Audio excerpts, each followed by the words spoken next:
वहाँ मतलब यही मान लीजिए कि पूरी कथा की साक्षी गोपाल जी को दे देंगे कि गोपाल जी लो पूरी कथा सुन आए हैं।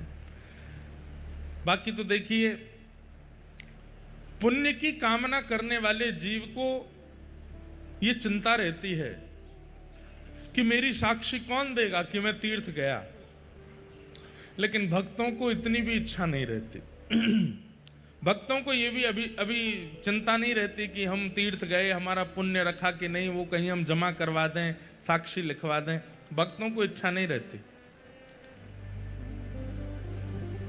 साक्षी गोपाल भगवान को ये बताने मत जाइए कि आप तीर्थ आए थे, बल्कि साक्षी गोपाल भगवान से ये पूछने जाया कीजिए कि आप सबकी साक्षी करते हो, हमें बस इतना बता दीजिए कि हम महाप्रभु जगन्नाथ जी का दर्शन करने आए, उनकी दृष्टि हम पर पड़ी कि नहीं, इसकी साक्षी आप हमें दे दो।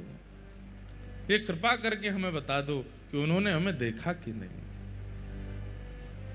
हमसे कोई अपराध हो गया हो, हमसे कोई भूल हो गई हो, इन 7 दिनों में हमने धाम में रह करके कोई अपराध कर दिया। वैसे तो देखिए एक बहुत सुंदर बात है, पुण्य क्षेत्रे कृतम पापम अन्य क्षेत्रे कृतम पापम पुण्य क्षेत्रे विनश्यति। बहुत ध्यान से सुनिएगा सब लोग, इधर देखो।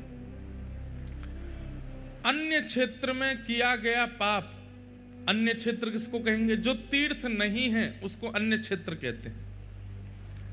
जो हमारे शहर हैं, जहां हम लोग रहते हैं, वो सब अन्य क्षेत्र हैं।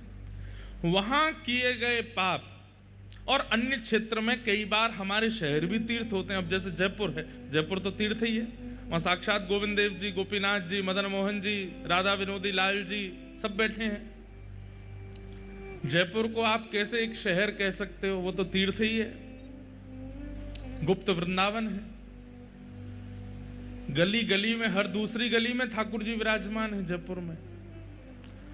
तो जयपुर को आप तीर्थ कैसे नहीं मानोगे? वो तो तीर्थ ही है। तो अन्य क्षेत्र में क्या लिया जाए? अन्य क्षेत्र माने अपना घर।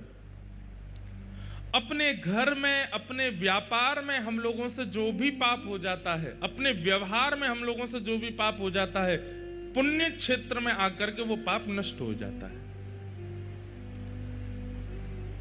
हम लोग जैसे भुवनेश्वर से पुरी के लिए आते हैं और पुरी में प्रविष्ट होते हैं, जितना समय फिर पुरी में विराजमान रहते हैं, जितना समय जब हम तीर्थ में रहते हैं, समय के अकॉर्डिंग हमारे पूर्व के पाप नष्ट होते जाते हैं। इसलिए ज्यादा से ज्यादा समय रहना चाहिए तीर्थों में।